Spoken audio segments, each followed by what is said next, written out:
chers concitoyens, vous êtes venus aujourd'hui, nombreux, très nombreux, de tous les quartiers de notre ville, comme chaque année, pour honorer notre cité Dax, à laquelle nous sommes tous ici si viscéralement attachés. Dehors, pourtant, l'orage gronde.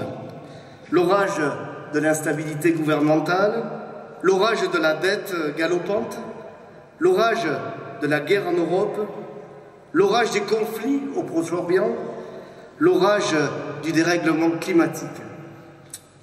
Face au vent mauvais, il est plus que jamais nécessaire de se montrer solide et de tenir la barre. Alors je ne me prononcerai pas sur ce que vaut le capitaine du navire d'Aqua, mais ce que je sais, c'est ce que valent les quartiers maîtres, les lieutenants, les officiers supérieurs qui chaque jour m'entourent pour conduire les affaires communales. Mesdames et messieurs, je souhaite saluer l'ensemble des membres du conseil municipal, adjoints au maire, conseillers délégués, conseillers municipaux de la majorité, conseillers municipaux de l'opposition. Ils ont tous choisi de s'engager pour leur ville. Il y a 5 ans, ils ont tous choisi d'œuvrer pour le bien commun et je vous demande de les applaudir.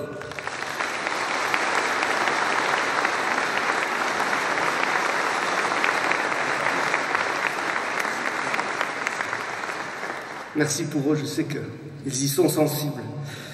En politique, comme dans la marine, il faut un capitaine et un équipage qui savent où ils vont.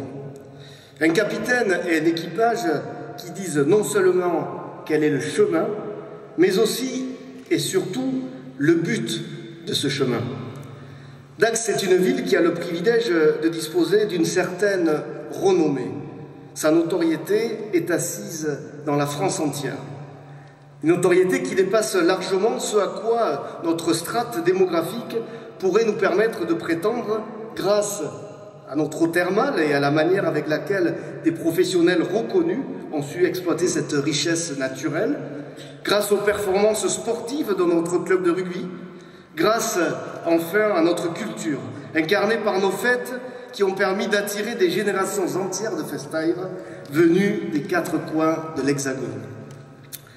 La place qui a été la nôtre dans l'organigramme de la nation a pourtant eu tendance à s'affaisser au fil des années. Les plus optimistes diront que nous avons fait du surplace, les plus pessimistes évoqueront une régression. C'est précisément ce qui nous a conduit en 2020 à vouloir incarner un message d'espoir visant à restituer à notre cité son rang passé en la repositionnant sur le chemin de la modernité. Tel est notre but, telle est notre finalité, telle est notre ambition. Donner du sens à notre action plutôt que de dispenser par-ci, par-là de simples caresses à finalités électorales. Être des élus du message plutôt que des élus du massage. Porter une ambition globale et stratégique plutôt que d'agir au coup par coup en réaction aux sollicitations de l'actualité immédiate. Cité doublement millénaire, avec ses vestiges romains qui quotidiennement se rappellent à nous, Dax a un passé et une identité. Au fil de l'histoire, le sol où nous marchons a été foulé par les légions romaines, par l'empereur Charlemagne, par le roi Soleil, Louis XIV, par l'empereur Napoléon, par le général de Gaulle, ou encore plus récemment par les présidents Giscard d'Estaing ou François Mitterrand. Ce passé et cette identité, nous en sommes tous dépositaires. Il nous revient d'en être les passeurs pour les générations futures. C'est la raison pour laquelle notre action s'inscrit sous le sceau de la protection, de la préservation, de la sauvegarde de notre patrimoine, matériel comme immatériel. La préservation du patrimoine est une mission souvent délaissée par les pouvoirs publics. D'abord car, en général, cela coûte cher. Ensuite car, bien souvent, les élus considèrent que c'est peu visible. Eh bien, même si cela rapporte peu, pas sur le plan électoral, il faut le faire. Nous ne serons pas une municipalité qui laissera dépérir le patrimoine des Dacois. Si je prends en exemple les arènes, elles paraissent somptueuses vues de l'extérieur. L'intérieur de l'organisme est cependant un peu moins reluisant. On aurait pu continuer à n'y rien faire sans que cela ne soit perceptible. Le bâtiment prenait l'eau.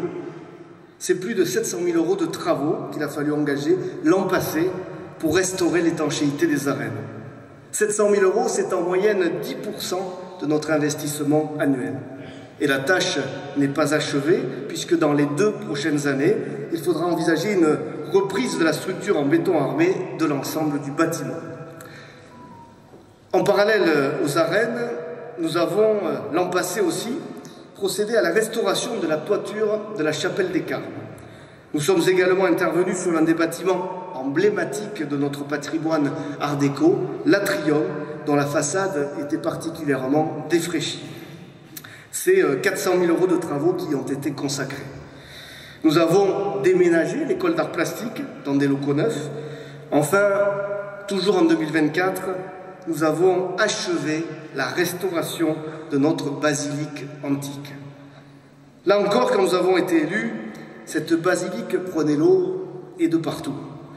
Nous avons donc pris la décision difficile mais indispensable de fermer son accès au public et d'y conduire les travaux nécessaires. Cela a duré 3 ans. Quand on m'a dit au début du mandat, alors que les finances de la ville étaient exsangues, qu'il allait falloir trouver 1 million d'euros pour préserver le site, je n'ai pas sauté de joie. Mais, avec l'équipe qui m'entoure, nous n'avons pas hésité. Nous nous sommes mobilisés pour trouver des sources de financements externes afin d'assurer la prise en charge de cette dépense non prévue. Cela nous a pris quelques mois et, avec l'aide de la Fondation du patrimoine, nous sommes parvenus à mobiliser un niveau record d'aide publique abondé par des partenaires privés, je pense notamment au groupe Crédit Agricole et à de simples particuliers. Quand on voit le résultat aujourd'hui, on se félicite tous les jours de la décision prise. En 4 mois, ce sont 8191 personnes qui sont venues visiter le site. Et parmi eux, beaucoup de Dacois. Eux qui avaient tendance à bouder leur basilique, commencent à s'approprier le lieu. Cette basilique est le témoignage le plus précieux de notre héritage romain. Les vestiges archéologiques qu'elle contient constituent une marque rare des infrastructures politiques et juridiques qui existaient sous l'Antiquité.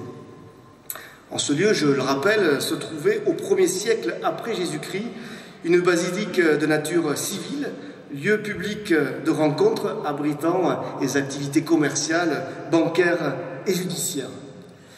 Grâce à la pédagogie des équipes du musée de Borda, vous pouvez désormais vous approprier toute cette histoire en plein cœur de notre centre-ville. Puisque j'évoque le centre-ville, notons qu'il constitue un autre volet majeur de notre action en faveur de notre patrimoine commun. Ce cœur de ville est le lieu qui, depuis des générations, rassemble les Dacois. Pourtant, il était en train de dépérir. Là encore, nous avons souhaité refuser l'inéluctable. Rendre vie à un centre-ville est pourtant loin d'être chose aisée.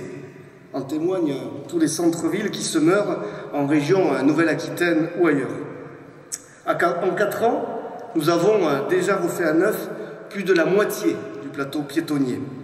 En 2025, nous poursuivrons cet effort en rénovant la rue Saint-Vincent, la rue Neuve prolongée, ainsi que la place Thiers, dont la luxueuse végétation masque un revêtement se fissurant au fil du temps.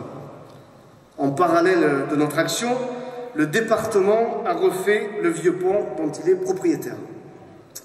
L'agglomération y a construit une piste cyclable, dont je précise qu'en raison de malfaçons, elle doit être retravaillée par les entreprises qui ont mené les travaux.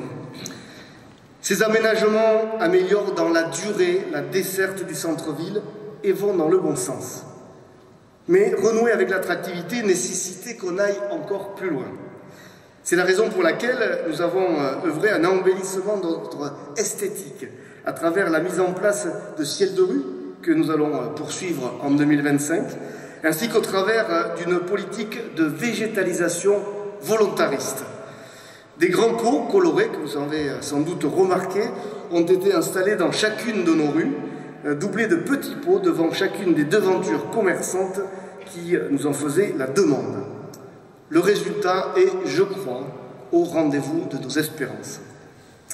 Je souhaite toutefois qu'en 2025, nous allions plus loin et que nous nous attaquions à l'amélioration de l'éclairage du centre-ville avec des lumières plus chaudes permettant de créer un climat propice à la convivialité, mais aussi avec un travail intégrant la mise en valeur des monuments historiques le soir et notamment, bien évidemment, la fontaine chaude.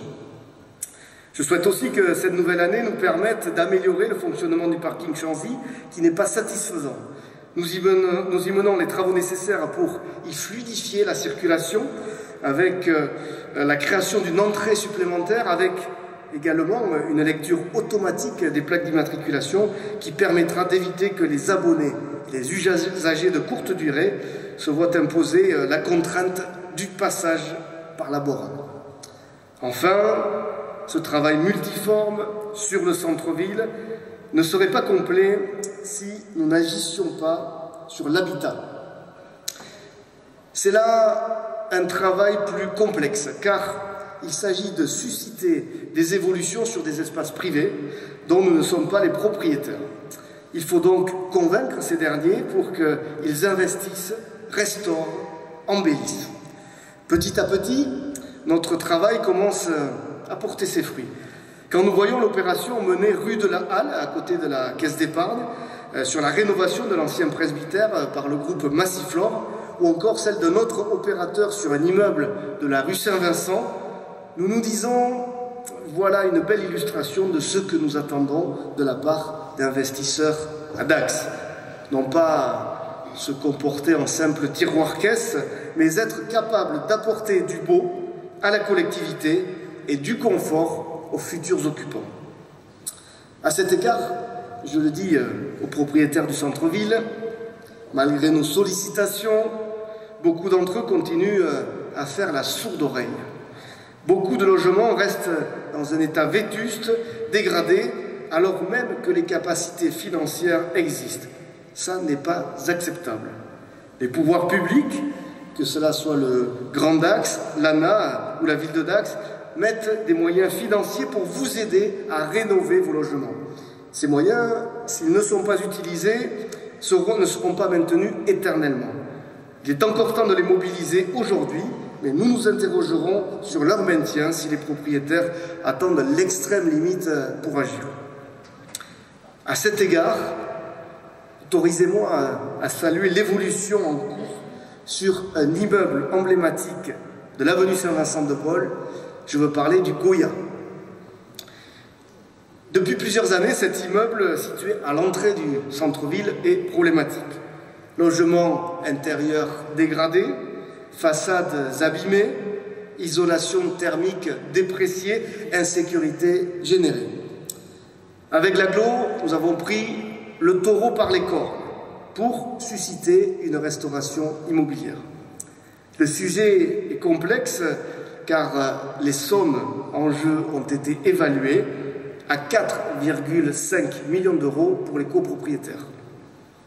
Grâce à nos aides, grâce à celles de l'Agence nationale de l'habitat, grâce au groupe Action Logement, nous sommes aujourd'hui en mesure d'atteindre un taux de subvention dépassant les 60%.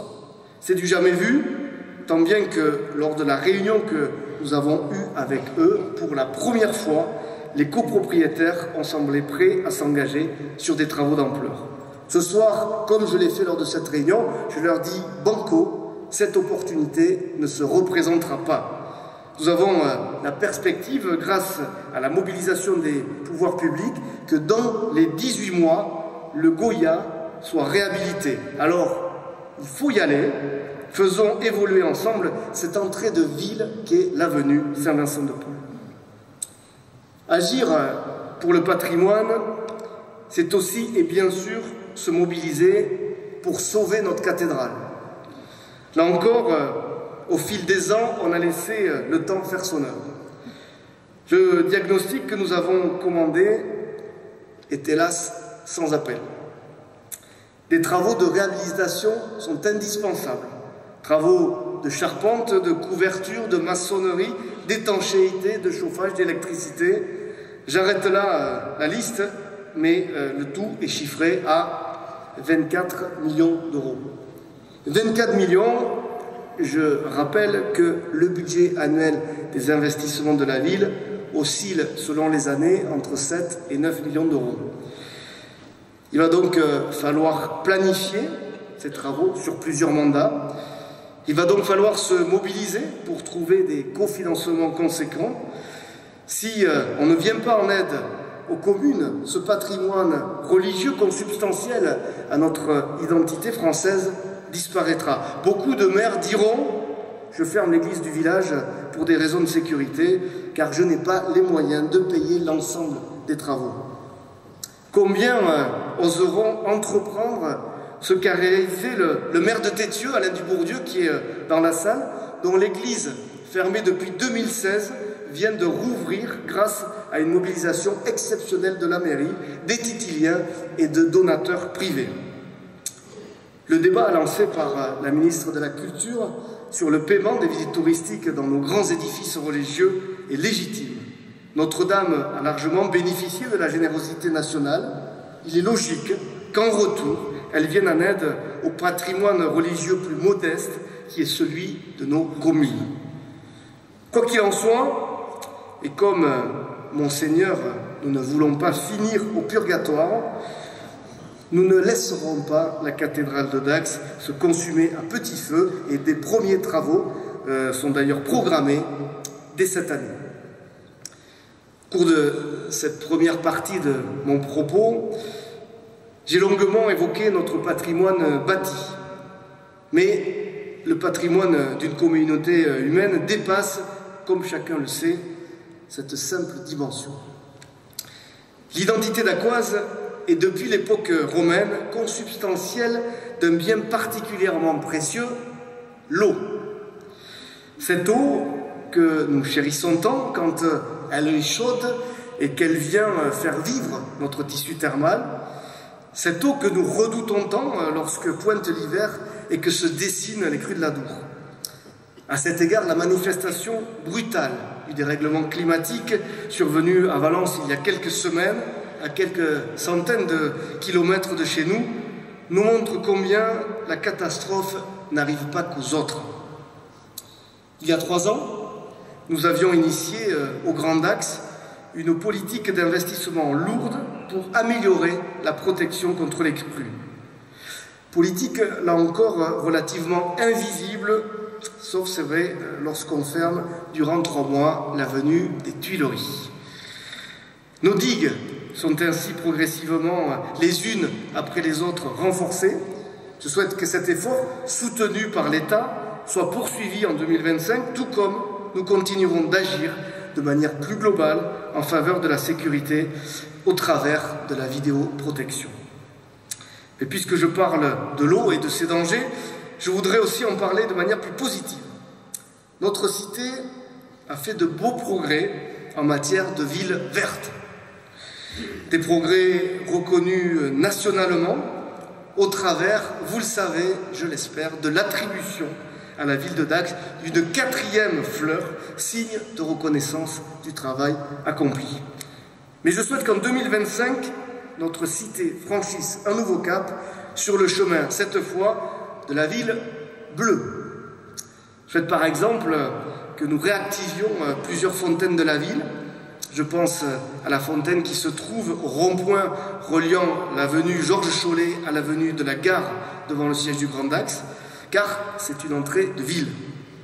Je pense à la fontaine des 3 Pigeons, à la fontaine Sévigné devant la bibliothèque, à la fontaine de l'îlot central.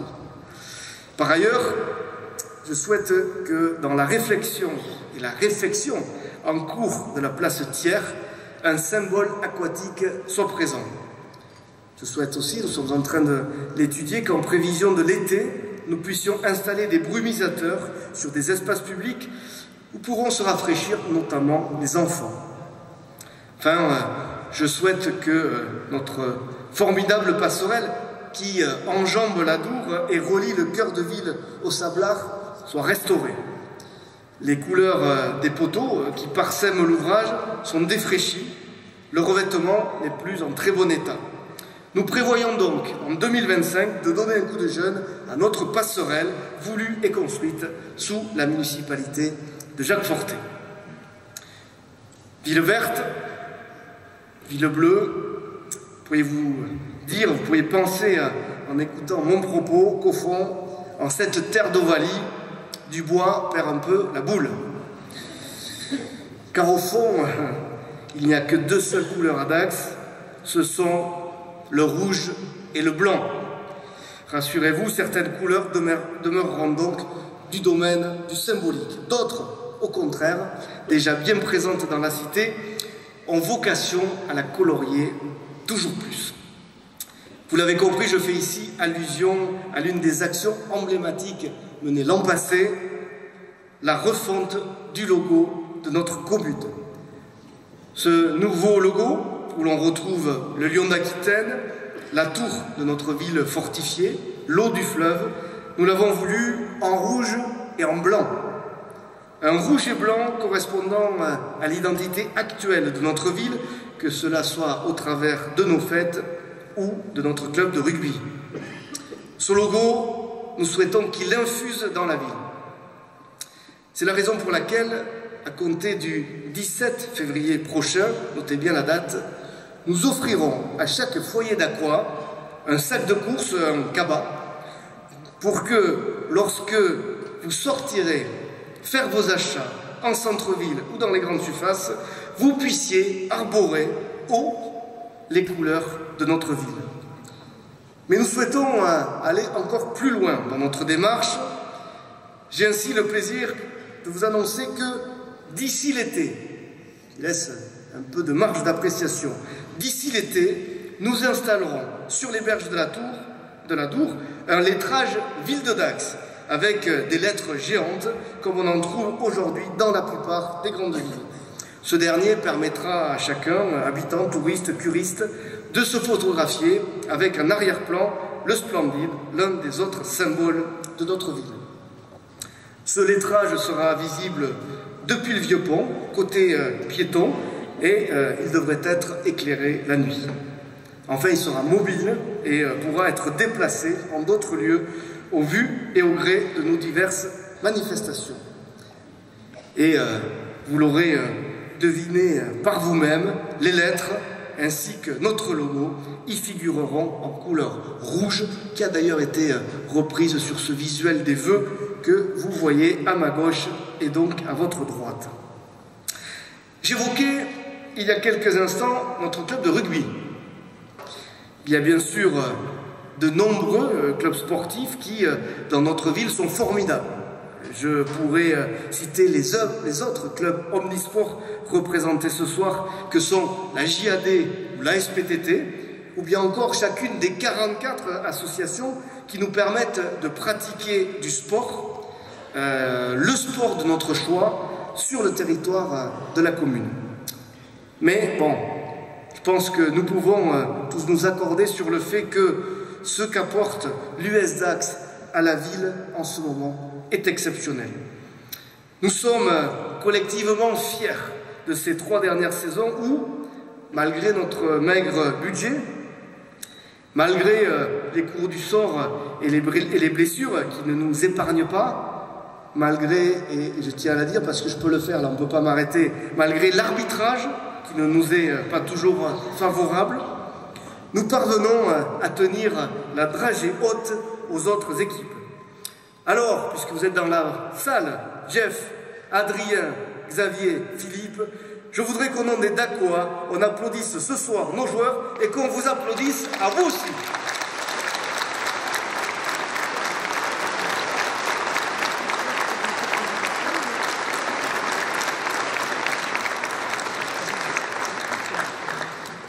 Donc on ne veut pas vous mettre la pression, mais bien évidemment, on attend une victoire contre Brive vendredi.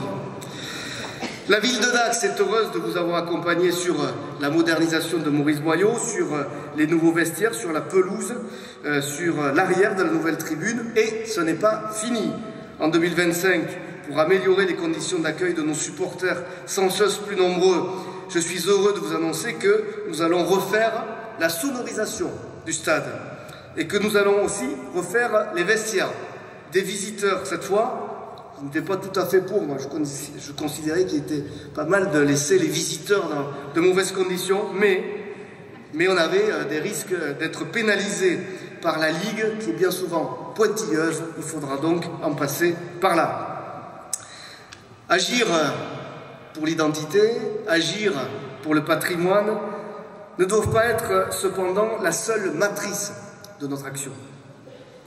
L'action publique se doit aussi d'être prospective, novatrice, préparatoire de notre avenir commun. Éducation, emploi, logement, loisirs sont des enjeux de demain. Comme toutes les communes, nous veillons à ce que les familles disposent de bonnes conditions scolaires dans les écoles maternelles et primaires. De gros travaux interviennent chaque année. Cela vient d'être le cas avec la construction d'un préau à l'école Saint-Exupéry. Cela sera le cas à partir de l'été avec la construction d'un restaurant scolaire à Gissia. Lourde opération qui devrait s'étendre jusqu'en 2026.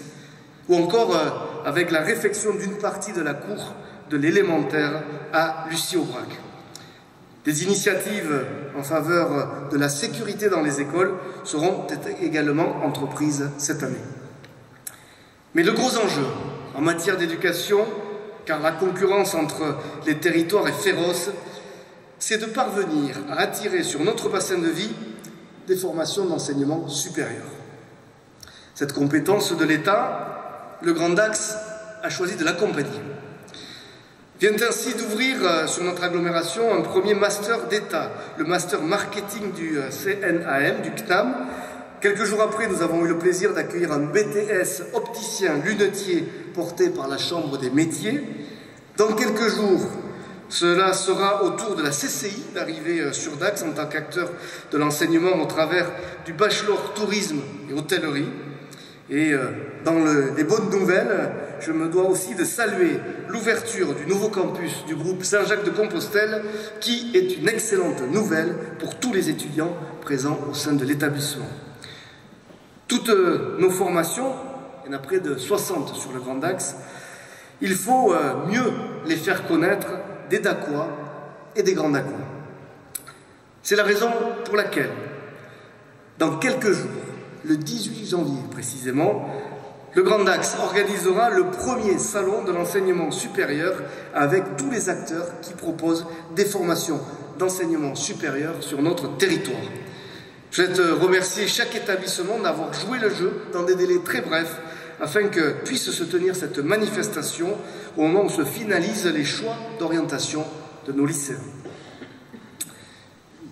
Bien se former, c'est le préalable pour trouver un emploi. Même si le taux de chômage baisse ces dernières années, notre rôle d'élus locaux est de favoriser des conditions sans cesse optimales pour l'exercice de l'activité des opérateurs, notamment privés. Nous devons être des facilitateurs pour les entrepreneurs, les professions libérales, les artisans, les commerçants, les indépendants. De ce point de vue, sur le territoire, aujourd'hui, les acteurs économiques peuvent se targuer d'avoir la fibre partout où ils exercent. Nous sommes la première intercommunalité landaise à être 100% fibrée. L'offre FFTE, la fibre dédiée aux entreprises, est en outre déjà accessible sur l'agglomération. À ces voies de communication numérique s'ajoute aussi un réseau routier que nous modernisons sans relâche en y consacrant plus de 4 millions d'euros chaque année afin que nos forces vives ne soient pas pénalisées dans leur action. Enfin, je voudrais rappeler que les taux d'imposition directe sur l'activité économique que nous votons notamment à l'agglomération sont stables malgré une conjoncture nationale qui pousse de nombreuses collectivités à actionner le levier fiscal. Le président du tribunal de commerce, Dominique Cassagno, présent ce soir aussi, rappelait il y a quelques jours que, sur notre bassin de vie, il y a beaucoup plus de création de sociétés que de radiation. Cette donnée est purement factuelle, elle est encourageante dans le contexte global que nous connaissons. Elle ne doit pas toutefois nous conduire à un optimisme béat, car des difficultés sectorielles subsistent, ici comme ailleurs. Un des autres défis du territoire, et je ne souhaite pas l'éluder, c'est la question du logement. Là encore, une mairie n'agit pas directement puisqu'elle n'est pas productrice de logement. Mais là encore, elle peut se montrer facilitatrice. C'est tout le sens de l'action que nous essayons de développer. À Saubagnac, ici, pas très loin en tout cas, nous avons ainsi vendu à un opérateur privé 2 terrains qui ont permis de construire 83 logements. Dans le centre-ville, en face du palais de justice, nous avons vendu l'ancien CCAS où seront construits 7 logements. Toujours dans le centre-ville, nous avons cédé l'ancien presbytère à côté des Halles, j'en parlais, où 8 logements viennent d'être livrés. Rue de l'Épargne, nous avons cédé 11 maisons à un opérateur privé qui va les remettre en état, puis les proposer à un public de jeunes actifs. Ainsi, grâce au patrimoine dormant de la ville, nous avons favorisé la création ou la restauration de plus d'une centaine de logements sur la commune au cours de ces derniers mois. Ces habitations vont soit permettre de mieux loger les Dacois, soit permettre de loger de nouveaux arrivants qui ont bien du mal à trouver une réponse à leurs besoins ailleurs sur le territoire landais. Et notre territoire est manifestement attractif. D'ailleurs, la démographie dacoise progresse. L'INSEE vient de publier, vous l'avez sans doute lu, ses derniers chiffres. Notre population communale atteint désormais 21 716 précisément habitants. C'est un gain de 369 habitants en une année seulement, qui démontre sans conteste possible qu'il fait bon vivre à Dax. Il fait bon vivre dans notre commune, et d'ailleurs au cours des derniers mois, nous n'avons pas relâché nos efforts dans ce sens. La municipalité a ainsi mis l'accent sur les aires de jeu familiales. Nous avons entièrement refait celle de la Potinière, nous avons créé celle du centre-ville, dans les jardins de la mairie, pour que les élus puissent aller se détendre. Nous sommes en train de refondre entièrement l'aire du Bois de Boulogne, pas très loin non plus, où nous installerons une tyrolienne. Enfin, nous allons aussi rénover les aires de jeu dans les quartiers en remplaçant, quand c'est nécessaire, les jeux abîmés. En février, nous inaugurerons un nouveau city-stade. Il se situera au Sablard et permettra de pratiquer le basket, le football, le handball en un seul terrain, peut-être pas en même temps. Au cours du deuxième semestre, nous disposerons d'un skatepark. Il sera l'un ou le plus grand skatepark des Landes, avec celui de Cabreton. 2000 m², près du stade Maurice Boyau, seront dédiés à la pratique du skate, bien sûr, mais aussi du roller, du BMX ou de la trottinette. Des choses bien dangereuses, j'en conviens. Si je vais un peu plus loin dans le temps, en 2026, nous disposerons d'un golf qui sera à cheval sur les communes de Dax, Tercis et Wayroleuil. Les travaux de défrichement sont intégralement achevés. Une bonne partie des mesures de compensation environnementale est réalisée. Le permis de construire pour le clubhouse est déposé. J'espère que les travaux de terrassement et de paysage qui vont débuter pourront se poursuivre à un rythme soutenu, tout en continuant bien évidemment à veiller au bon respect des contraintes écologiques. Et puis, encore un peu plus loin dans le temps, nous disposerons, comme vous le savez, d'une salle de spectacle dont nous venons de préciser les usages, à savoir l'accueil de concerts, de pièces de théâtre, spectacles de danse, de salons, de conférences et de congrès. Toutes ces actions complètent la gamme des équipements de la ville et de l'agglomération. À cela s'ajoute, vous l'avez sans doute remarqué, le renfort des animations sur le territoire communal. Noël a été une belle réussite avec le spectacle devenu célèbre des horloges célestes, avec la grande parade lumineuse à laquelle nous nous sommes habitués et que nous attendons chaque année, avec une nouveauté, le show laser. La saison culturelle au succès non démenti se poursuit et en mars prochain, nous aurons la deuxième édition du festival Tête en l'air, alors où il ne s'agira pas, attention cette fois, de construire un château en carton, mais une tête géante avec de la boue thermale, notre fameux péloïde. Nous vous proposerons dans les prochains jours de venir donner votre empreinte pour agrémenter la tête géante qui sera faite. N'hésitez pas, ne prenez peut-être pas un rendez-vous dans les minutes qui suivent l'opération. En juillet, 3 grands concerts seront organisés aux arènes. Pierre Garnier, soprano, Kenji Girac. Et puis, bien évidemment, il y aura notre feria qui se prépare déjà grâce à l'énergie de la commission des fêtes populaires, de la commission taurine, de la commission course landaise. Et j'en profite pour remercier tous les bénévoles qui, là aussi, travaillent toute l'année pour nous offrir de superbes prestations, sans oublier le festival Toros y Salsa, dont nous célébrerons cette année le 30e anniversaire, ce qui ne rajeunit pas celui qui en est à l'origine. D'autres animations viendront bien sûr compléter le second semestre. Nous espérons quelques surprises du côté de Maurice Boyau et peut-être aussi de nouveaux géants, mais il va encore falloir patienter un peu pour en savoir plus. D'ailleurs, pour ceux qui veulent tout savoir et être bien informés, je vous annonce en primeur ce soir que la municipalité a décidé de mettre à votre disposition un nouveau support de communication.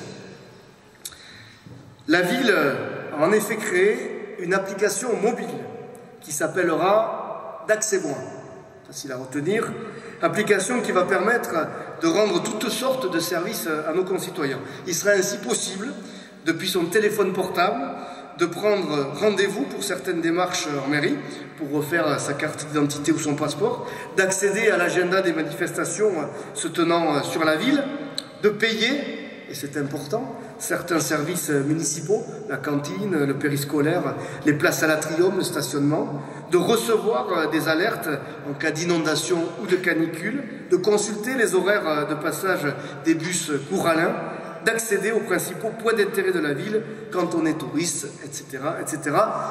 Cette application qui est évolutive, qui sera enrichie bien évidemment au fil des mois, pas par mois, mais au fil des mois, sera accessible dès lundi.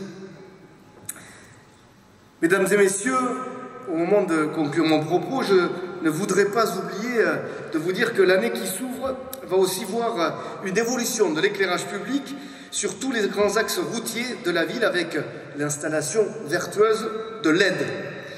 L'année qui s'ouvre va permettre aussi d'installer des panneaux photovoltaïques sur plusieurs bâtiments municipaux. L'année qui s'ouvre va aussi donner lieu à la plantation de 110 nouveaux arbres, même si nous devrons, à contre-cœur, procéder à l'arrachage et au remplacement de 4 des palmiers de l'avenue Miliès-Lacroix, victimes de l'infection d'un insecte ravageur dénommé le charançon, lui aussi rouge. Le développement durable du territoire doit être une préoccupation permanente. Je ne voudrais pas non plus conclure mon propos sans mentionner que tous ces projets que j'ai évoqués ce soir continueront à être conduits pour la 5e année consécutive sans augmentation des taux de fiscalité communale. Nous nous efforçons de promouvoir une gestion qui fasse la chasse aux dépenses indues tout en étant imaginatif dans la recherche de recettes extérieures. comme l'a illustré d'ailleurs le financement de la restauration de notre basilique. Le résultat, là encore, est factuel. Notre épargne est redevenue positive. L'endettement de la ville, qui était à 50 millions d'euros en début de mandat, a chuté à 41,7 millions d'euros aujourd'hui. Nous sommes dans un contexte national où chacun prend de plus en plus conscience de l'importance de cet enjeu, je devrais dire de ce danger que constitue la dette. L'État n'arrive plus à construire son budget, l'État ne sait plus comment parvenir à se désendetter. Eh bien, ce soir, je dis amicalement à notre Premier ministre, je dis amicalement à François Bayrou, notre voisin palois, qui du coup doit nous entendre, que le pragmatisme qui guide l'action de beaucoup d'élus locaux, la méthode qui fut la nôtre, peuvent être mis à l'épreuve au niveau national. En 4 ans et demi, nous avons, je crois, montré qu'il était possible de conduire à bien un projet et un programme ambitieux sans mettre à mal les générations futures, et nous maintiendrons cette ligne en 2025. Merci de votre attention, merci de votre présence, bonne année à tous et allez Dax!